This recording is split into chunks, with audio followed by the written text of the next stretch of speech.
Hebreus capítulo 2, a partir do verso 1. Por esta razão, importa que nos apeguemos com mais firmeza às verdades ouvidas, para que delas jamais nos desviemos. Se, pois, se tornou firme a palavra falada por meio de anjos, e toda transgressão ou desobediência recebeu justo castigo, como escaparemos nós, se negligenciarmos tão grande salvação, a qual, tendo sido anunciada inicialmente pelo Senhor, foi-nos depois confirmada pelos que a ouviram, dando Deus testemunho juntamente com eles, por sinais, prodígios e vários milagres, e por distribuições do Espírito Santo, segundo a sua vontade. Amém? Ore pela minha vida, estenda as mãos na minha direção, ore por mim. Peça para Deus falar com você.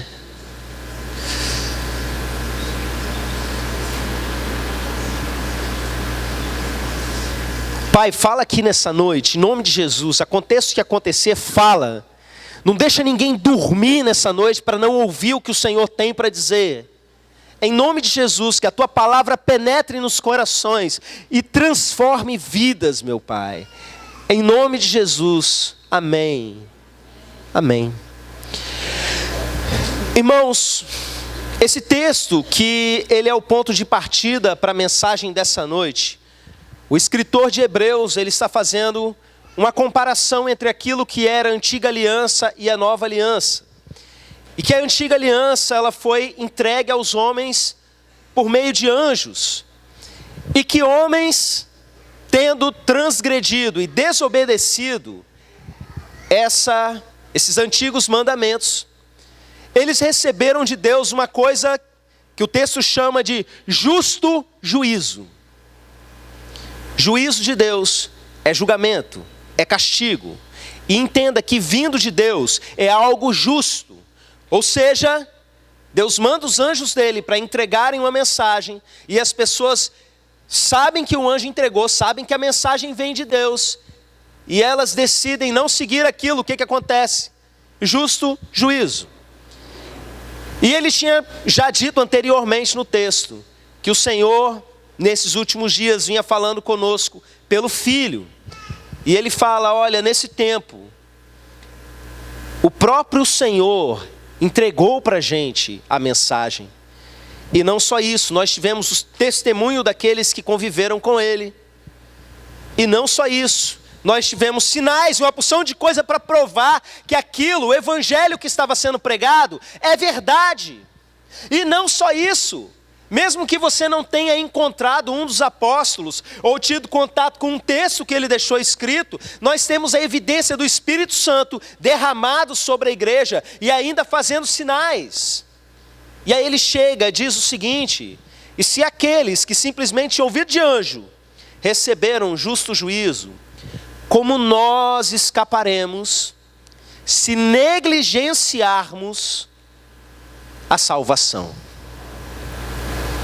Se aqueles que receberam de anjo, receberam da parte de Deus justo juízo, como nós que tivemos esse evangelho pregado pelo próprio Senhor Jesus, como nós vamos escapar? E eu quero falar a respeito desse nós, porque a carta aos Hebreus foi escrita para crente, para gente que já tinha sido evangelizada. E como pode o autor da carta de Hebreus botar nesse bolo gente que ouviu o evangelho, alguém que vai cair em juízo de Deus por negligenciar a salvação? Eu quero dizer para vocês, meus irmãos, que o estado de uma pessoa que nunca ouviu o evangelho e vive em desobediência é uma coisa diante de Deus. Mas o estado daquele que está recebendo a chuva, a gente vê isso mais lá para frente, e não é uma terra que floresce, que não responde a isso, essa pessoa está num estado terrivelmente perigoso. Porque, meus irmãos, muitas pessoas pensam que creem, mas não sabem o que é crer. Eles sabem que a informação que a Bíblia está trazendo, que o Evangelho de Jesus é uma verdade. Mas, meus irmãos, eles não conseguem crer naquilo como verdade, porque crer envolve fé, uma fé que nos transforma. Para pensar, por exemplo, naqueles homens que conviveram com Jesus aqui na terra, mas não creram nele. Irmãos, eles sabiam que Jesus era o Filho de Deus. A palavra talvez mais dura de todo o Evangelho é quando Jesus vira e fala a respeito daquelas pessoas, que todo pecado é perdoado, mas existe um tipo de pecado que não é perdoado, que é a blasfêmia contra o Espírito Santo. E muita gente entra em neurose com relação a isso, e pensa que, eu um dia falei alguma coisa contra o Espírito Santo, eu nem sabia, então eu perdi a minha salvação, eu estou além de ser salvo. Não é isso. Eu quero tirar esse peso de você, se você tem esse pensamento na noite de hoje. Quando Jesus fala isso, meus irmãos, qual era o contexto e o que estava acontecendo? Homens que estavam ali, sabendo quem ele era e não crendo na pessoa dele. Acompanhe o meu raciocínio. Jesus nasceu, e quando ele nasceu, magos vindo do Oriente vieram até Jerusalém e perguntaram para Herodes: onde está aquele que é nascido rei dos judeus? Porque vimos a sua estrela do Oriente e viemos adorá-lo. Imagina a cena, eu já falei isso aqui há um tempo atrás, aqui na igreja. Um olha para a cara do outro, nasceu uma pessoa que é o rei dos judeus, não é o Herodes, e ele tem uma estrela. Que pessoa é essa? E manda chamar os escribas. E os escribas trazem as profecias lá do Antigo Testamento e confirmam: é verdade, vai nascer o Messias e vai nascer na cidade de Belém. E o texto diz para a gente que Jerusalém inteiro ficou alvoroçada com aquela notícia. Passam-se alguns anos, aparece um menino de 12 anos no templo. E esse menino começa a conversar com os doutores da lei. E os doutores da lei começam a fazer perguntas para aquele menino. E são perguntas, meus irmãos, que é impossível que um menino de 12 anos soubesse responder, porque todo mundo fica espantado. E de repente, 12 anos depois, de que Jerusalém inteira ficou alvoroçada com a notícia, aparece um garoto conversando com os doutores da lei no templo. Alguma coisa está acontecendo. Esse garoto chega aos 30 anos e começa o seu ministério. Todos ali na região estão querendo saber em que momento vai surgir o Messias. João começa a batizar no deserto. Eles mandam um grupo, eles abrem um inquérito para saber se ele é o Messias. Um grupo dessas pessoas que estudavam a lei vai até lá para se batizar com João. E perguntam para João: você é aquele que há de vir? João fala: não, depois de mim vai vir outro. Eu não sou nem digno de amarrar a sandália dele. Está vindo aquele, olha o testemunho. As pessoas vão para saber e voltam com a notícia: está chegando. E chega Jesus e começa a fazer coisas que ser humano nenhum pode. E faz coisas que eles ficam sabendo. E cura um cego de nascença. Eles abrem um inquérito para saber se de fato aquela história é real, e descobrem, mandam chamar os pais. Eles descobrem que aquele homem que estava vendo era o cego, sim, que todo mundo conhecia. Os pais confirmam: é o nosso filho, como ele está vendo a gente não sabe. E chega Jesus e cura leprosos e fala assim: agora vai se apresentar ao sacerdote. O sacerdote precisava saber que um leproso no meio do povo tinha sido curado. Eles sabiam quem era Jesus. E aí de repente o que acontece? Um homem morre. E Jesus vai lá 4 dias depois que esse homem morreu. Que uma vila inteira já sentiu aquele homem feder. Estão ali ao redor do túmulo sentindo mau cheiro. Jesus ressuscita esse homem dos mortos. Uma coisa que só Deus pode fazer. E o que esses homens, doutores da lei, escribas, fariseus, até os sacerdotes sobre o povo, que vinha acompanhando todas essas notícias, eles querem fazer? Matar Lázaro de novo, que ele tinha ressuscitado. e matar o próprio Jesus.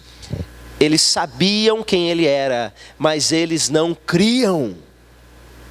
E no meio do povo de Deus, dos hebreus, e no meio do povo de Deus, nos dias de hoje nós temos essa situação. Pessoas que sabem, que pensam que creem, mas não creem, porque crer não tem a ver com o significado moderno de acreditar que algo é real. A raiz da palavra crer é fé.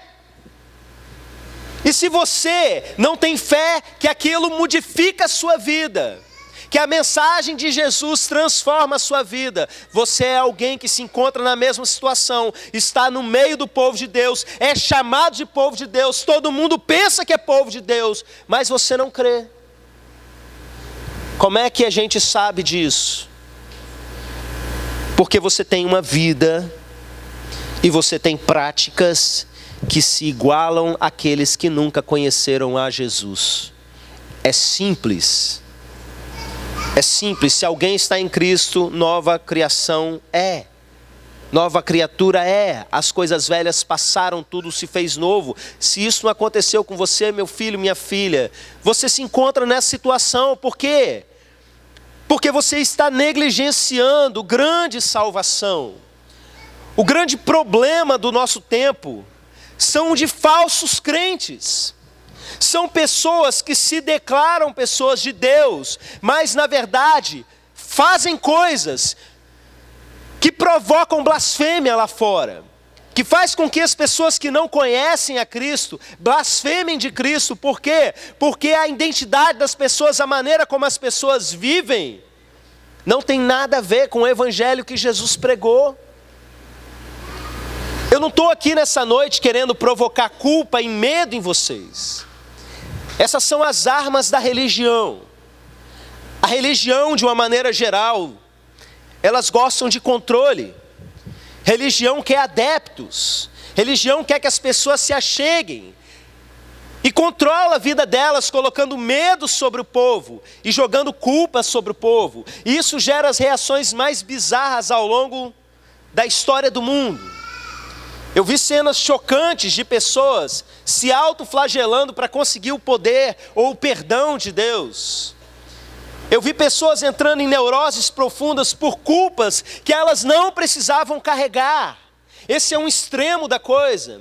Eu me lembro, uma das imagens fortes que eu vi na televisão quando eu era criança, era quando ia chegando perto da Páscoa, as pessoas pegavam um chicote de arame farpado, iam subindo escadarias sagradas, se chicoteando. Por quê? Porque a penitência para eles é uma forma de alcançar um perdão.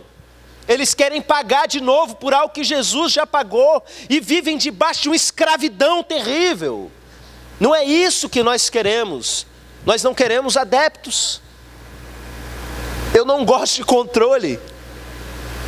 Eu soube de um irmão que mudou da nossa igreja, está morando em outro local, começou a frequentar outra igreja, uma igreja legal, descolada e tal, pessoal pregando muito bem. E quando começou a conhecer mais de perto, ele descobriu que se uma pessoa for namorar com a outra, precisa pedir autorização para os líderes espirituais e para o pastor. Eu olhei aquilo e, meu Deus, eu não dou conta nem dos meus problemas, vou ter que decidir quem tem que namorar, quem não tem. Respeito o trabalho de cada um, meus irmãos, mas o entendimento que eu tenho no evangelho é que cada um deve crescer, caminhar com as suas próprias pernas, ler a Bíblia e entender que ele tem acesso direto ao Pai, e que ele pode tomar as decisões em maturidade. Eu não tenho interesse em controle sobre a vida de vocês, eu não tenho interesse em jogar medo, culpa sobre a vida de vocês. O meu interesse é fazer isso que o autor de Hebreus fez pelo Espírito Santo. O Espírito Santo nessa noite me manda alertar a igreja que o tempo do basta chegou. Passamos o ano passado inteirinho profetizando sobre essa casa e sobre todos que assim quiseram ouvir. Tem coisas que Deus não está tolerando mais. Alguns deram linha. Eu prefiro que você assuma a sua verdadeira face do que você caminhe em pecado, fingindo que você é uma coisa que você não é. E se o Espírito Santo está mandando eu falar isso para o povo dele nessa geração, é porque isso tem acontecido. Irmãos, a estação espiritual mudou, nós estamos nos aproximando de dias em que, como diz lá no livro de Apocalipse, continue o santo a se santificar e o sujo a se sujar, e cada vez mais a gente vai vendo quem é quem. Eu quero dizer para você que o juízo começa pela casa de Deus, para você que sabe que essas coisas são verdade, mas ainda não creu para modificar a sua vida, que está empurrando com a barriga a transformação que precisa acontecer. Essa semana, algo curioso aconteceu a nível nacional. Não é simplesmente o Descende, né? Tiago acabou de voltar de lá. Um pastor que eu acompanho, muito famoso, muito conhecido a nível de Brasil. Ele revoltado, eu diria que com uma ira santa, diante de uma denúncia que aconteceu no Brasil, ele tomou uma decisão inusitada. Qual foi a notícia que aconteceu? Um pastor de uma igreja foi denunciado por uma ovelha, por abuso sexual. E aí, a partir daquela denúncia, outras ovelhas começaram também a denunciar aquele homem. Ele estaria abusando de mulheres já há algum tempo. E esse pastor muito conhecido, sabendo dessa história, ele foi para suas redes sociais e lançou o seguinte desafio. Ele disse assim: estamos abrindo uma linha direta aqui no nosso escritório. E se você tem evidência contra um desses safados aí que se dizem pastor, liguem para mim. Se você tem evidência de que ele está fazendo isso, ligue para a gente, porque nós vamos dar voz à sua causa. Eu não estou preocupado aqui em ajudar pastor a recuperar pastor. Eu estou aqui preocupado com essas vítimas, com a igreja de Jesus. Nós vamos honrar o nome de Jesus, que está desonrado na boca dessas pessoas, na vida dessas pessoas. Irmãos, pensa num cara que mexeu num vespeiro. Eu fiquei preocupado com ele e comecei a interceder na hora, porque eu sei que ele corre inclusive risco de vida. E muitas pessoas começaram a falar contra ele por conta dessa atitude, dizendo: você é Deus agora? É você que vai aplicar o juízo? É você que vai fazer alguma coisa? E começaram a dizer que ele está errado em fazer esse tipo de coisa. E eu fico preocupado com quem diz isso, por quê? Para pensar comigo. Tem gente sendo abusada por crente falso. Como é que eu vou deixar uma situação dessa acontecer, se ele tem visibilidade para fazer isso? Amém, glória a Deus, tem que desmascarar essa corja. Ele chega a falar assim, meus irmãos, para aqueles pastores: amém, você quer continuar aí, vivendo a sua vida sexual desse jeito? Abra um prostíbulo, sai de frente da igreja. E eu sei que nessa hora muita gente deve estar aí tremendo nas bases, e é para tremer mesmo. Mas eu te digo, juízo de Deus não é só para os líderes. Você crente safado, você crente desonesto, você crente duas caras, presta atenção, o tempo do juízo está próximo. Chega, basta. Nós estamos sentindo isso muito forte. Chega, essa é uma das últimas chances. Você tem as informações, você sabe que é verdade, você sabe inclusive que essa mensagem é para você, adúltero, ladrão, desonesto, mentiroso. Quantos têm vivido uma vida dentro da igreja de uma maneira totalmente torta e ficam com raiva do pastor quando o pastor prega contra o pecado? Porque estão no outro extremo, enquanto alguns estão massacrados lá pela culpa e tal, aquela questão do controle que eu falei, outros estão na safadeza, olham para Deus e não, Deus sabe de todas as coisas, e criam um Deus na cabeça que é uma fantasia, que não é o Deus da Bíblia. Que é um Deus bonachão, que vai passar a mão na cabeça do seu eu. Pilantra, muda de vida. Chega! Você precisa entender que o que você faz fede diante de Deus. Até quando você vai carregar o nome de Jesus e fazer coisas que Ele detesta? E espalhar raiva, ódio por esse mundo. E a própria família olha para você e sabe que você está todo errado. A melhor medida é quem convive com você, para dizer se Jesus mora dentro de você ou não. Se eles não são capazes de reconhecer Cristo em você, eu tenho que te dizer que muito provavelmente você não tem Ele. E como você vai negligenciar tão grande salvação? Alguém que já viu maravilhas acontecerem aqui dentro dessa igreja, alguém que já viu sinais, prodígios acontecerem ao longo de toda a sua vida e continua permanecendo no erro, eu te digo, vai vir sim juízo sobre você. Deus tem muito mais misericórdia da pessoa que está lá no mundo aprontando as piores coisas, mas que nunca ouviu a verdade do Evangelho, do que você, duas caras, que apronta e vira e fala coisas do tipo: pastor, não pode nem sonhar em saber que eu fiz uma coisa dessa. Você está preocupado comigo? O que eu vou fazer com você? Nada. Eu vou ficar com pena de você. Você consegue me enrolar, ainda dar uma desculpa e justificar o seu erro, e eu, bobão aqui, ainda vou acreditar em você. Eu vou acreditar. O que você vai fazer com Deus, meu irmão? Você vai virar para Deus e vai falar: Deus sabe de todas as coisas, e vai continuar mentindo várias vezes por dia, e vai continuar mergulhado na pornografia, e vai continuar com negócios desonestos, conseguindo o seu sustento, enganando pessoas e driblando leis. Até quando você vai pensar que você pode enrolar Deus? O que eu vou fazer com você? No máximo vou tirar você de alguma função de visibilidade da igreja, para você não ser mau exemplo. Agora, o que fazer com aquele que tem poder realmente para destruir você? Para fazer uma coisa que o texto chama de justo juízo sobre você? O autor de Hebreus está dizendo para a gente, meus irmãos, que aquelas coisas lá do Antigo Testamento ainda estão valendo em termos de juízo. Não existe essa conversa de que tem um Deus no Antigo Testamento e um bonzinho no Novo. Isso é conversa fiada de quem não conhece a Bíblia. O caminho é simplesmente o mesmo. Em cada momento da história, há uma maneira de se falar a mensagem, meus irmãos, mas o Evangelho está lá no Antigo Testamento, a graça de Deus está lá no Antigo Testamento, do mesmo jeito que o juízo. Você precisa se arrepender. Não estou falando de culpa, remorso. Não estou falando de você adoecer com culpa. Jesus levou a culpa sua na cruz. Você precisa mudar a sua mentalidade. E como é que você consegue fazer uma coisa dessa? Você precisa reconhecer o seu estado de miséria.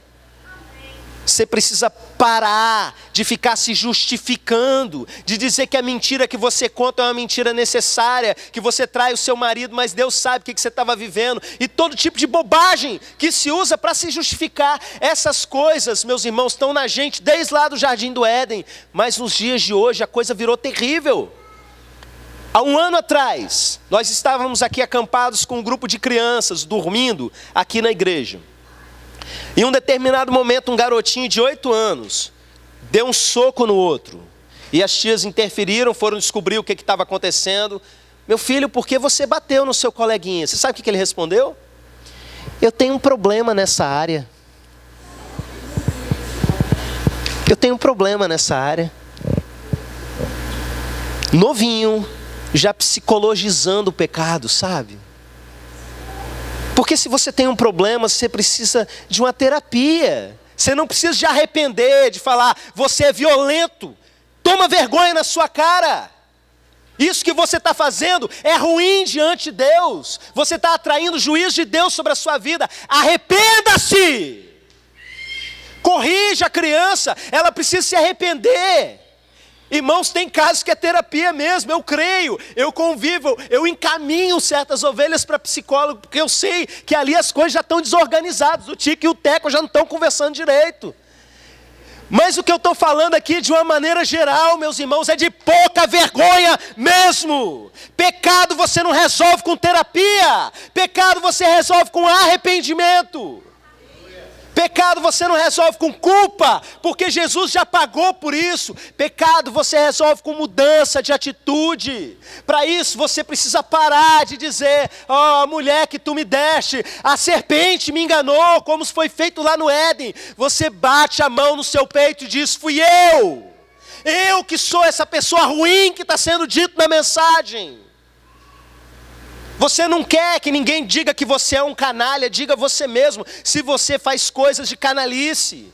É você que tem que olhar para dentro de si e falar: eu sou um canalha, eu sou um pilantra, eu tenho sido um safado por anos, e eu preciso não ser mais eu.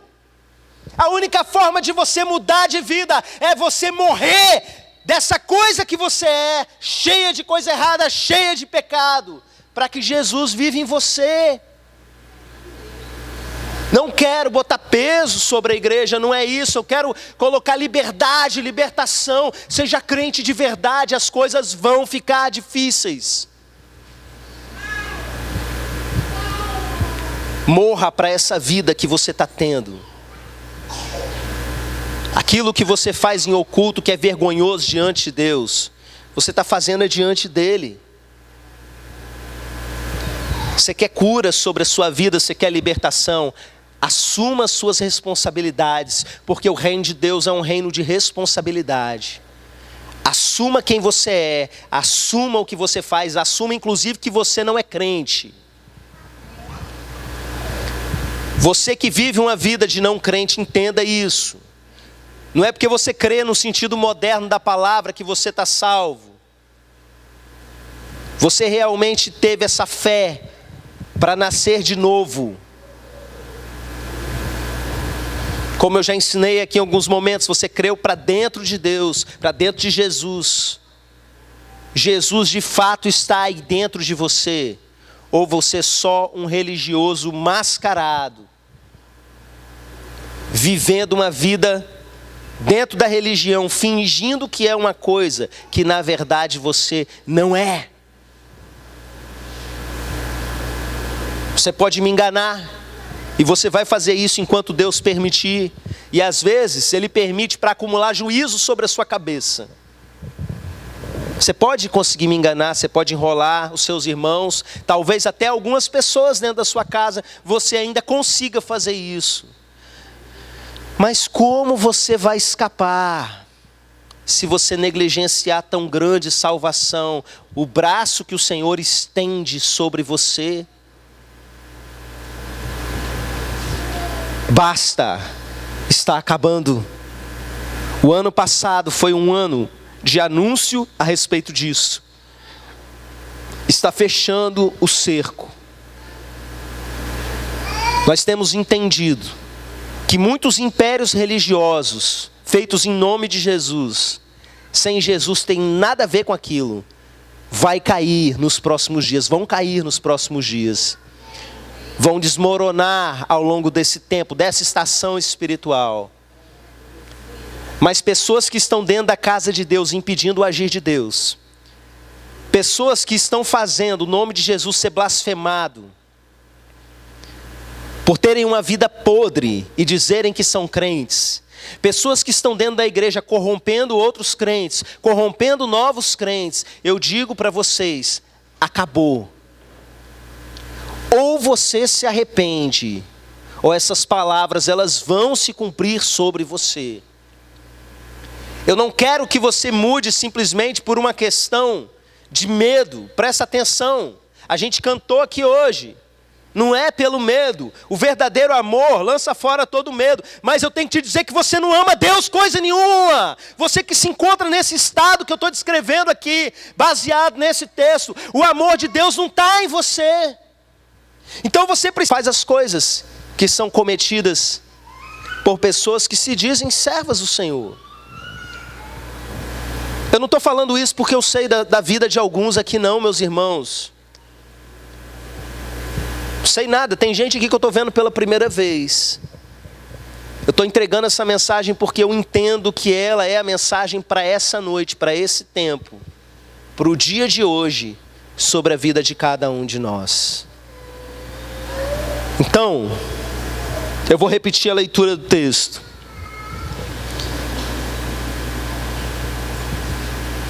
Por esta razão, importa que nos apeguemos com mais firmeza às verdades ouvidas, para que delas jamais nos desviemos. Se, pois, se tornou firme a palavra falada por meio de anjos, e toda transgressão ou desobediência recebeu justo castigo, como escaparemos nós se negligenciarmos tão grande salvação, a qual, tendo sido anunciada inicialmente pelo Senhor, foi-nos depois confirmada pelos que a ouviram, dando Deus testemunho juntamente com eles, por sinais, prodígios e vários milagres, e por distribuições do Espírito Santo, segundo a sua vontade. Amém. Vamos nos colocar de pé. Eu quero pedir que alguém adore ao Senhor ali no violão. E eu quero dar uma oportunidade de arrependimento para você que entende que está longe da presença de Deus e que precisa acertar a sua vida.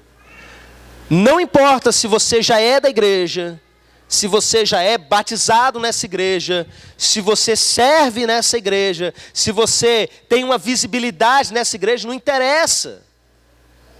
A grande questão é, você precisa se arrepender. Você tem envergonhado o nome de Jesus. Esse é o momento de você se consertar. Não negligencie essa oportunidade. Você vindo aqui à frente, você não vai estar aqui para ser julgado pelos irmãos. A gente vai glorificar a Deus, que Ele está libertando você de alguma coisa. Você não precisa nem dizer do que é. Mas não deixa passar essa oportunidade. Vamos orar? Feche os seus olhos.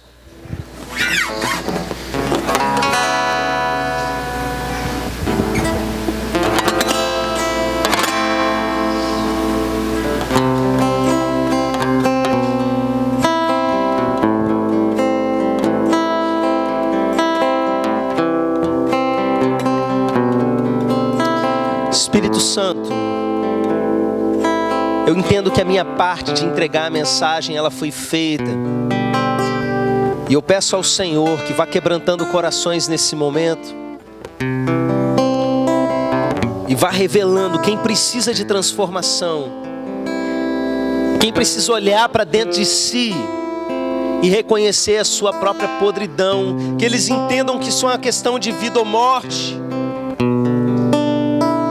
Que eles entendam que esse é o tempo de acerto. Que vai chegar o tempo que a água vai parar de cair sobre eles. A mensagem vai parar de chegar. As chances de mudança, de arrependimento vão parar. Pai, que eles consigam compreender isso nessa noite. Eu sei que se ninguém vier à frente, eu vou para casa com a missão cumprida, meu Pai. Mas eu amo os teus filhos e eu sei que o Senhor também os ama. E assim como o Senhor os quer resgatados, restaurados, eu também quero, meu Pai. Por isso eu oro nesse momento, em nome de Jesus. Que comece um tempo de transformação aqui nessa noite. O Senhor me mostrou que nós estamos num tempo de limpeza. Limpa, a começar pela tua casa. Em nome de Jesus. Amém. Amém. Você entendeu que precisa de arrependimento verdadeiro nessa noite? Que precisa virar para Deus e falar assim: eu quero morrer para isso que eu sou. Eu sei que o que eu tenho sido não presta. E eu preciso nascer de novo. Se você entendeu que é com você, sai do seu lugar, vem para cá. Assume isso publicamente. Assume isso publicamente.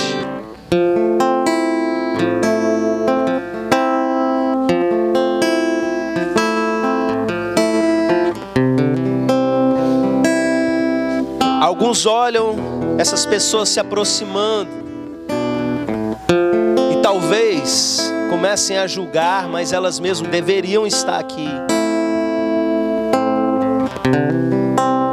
Quantas mensagens de arrependimento Deus mandou para que você abandonasse o seu pecado e você permaneceu no seu erro.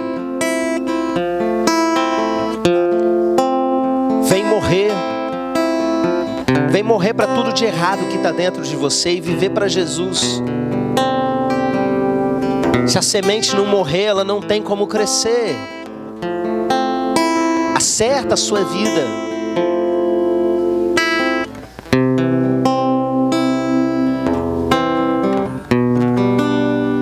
Para de envergonhar o nome de Jesus. Deus mostrou que você é essa pessoa. Ah, mas o pastor falou um monte de nome feio. Eu vou lá na frente. Fala você para você esses nomes feios. Talvez seja isso que você esteja precisando. Reconhecer seus erros. Reconhecer quem você é. Tirar as máscaras. Se jogar na presença dele e falar: eu sou essa pessoa. Tem misericórdia de mim que eu sou um pobre pecador. Fala com ele.